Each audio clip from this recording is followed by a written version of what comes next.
Well, the November general election is just 46 days away now, and more than 1 million Wisconsin voters have already requested their ballots by mail. And they're on the way. Amy DuPont live in Milwaukee, where the election clerk in the city says she has missed one deadline.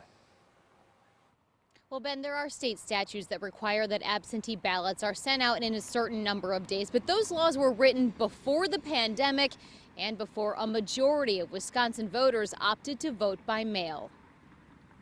Being a mathematician wasn't required for the job, but Milwaukee Election Commission Executive Director Claire Whittle says the state's math doesn't add up. Getting 96,000 ballots out within 24 hours is just impossible. Wisconsin state statute says municipal clerks must send a ballot to a voter with an absentee application on file 47 days before a federal election.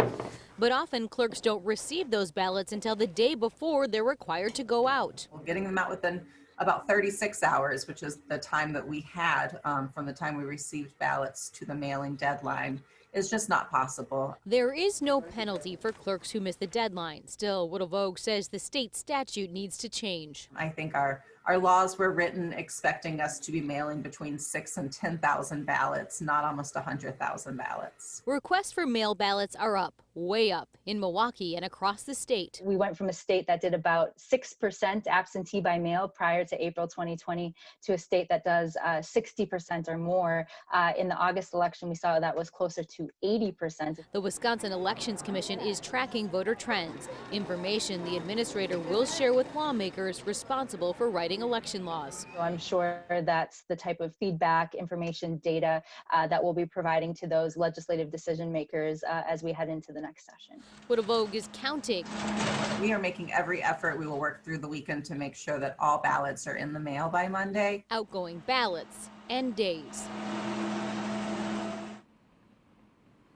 It is not too late to request an absentee ballot by mail. Again, that deadline was for folks that are already on that system. They've requested to do all elections by mail. So you have until the Thursday before, or 5 days before Election Day, to request an absentee ballot. However, election officials are asking you to do it now. Don't wait, because they want to make sure you have enough time to receive that ballot in the mail and then, of course, get it back by 8 o'clock on Election Day. We are live in Milwaukee. Amy DuPont, Fox 6 News. We know that clock is ticking, 46 days. All right, Amy, thank you for that.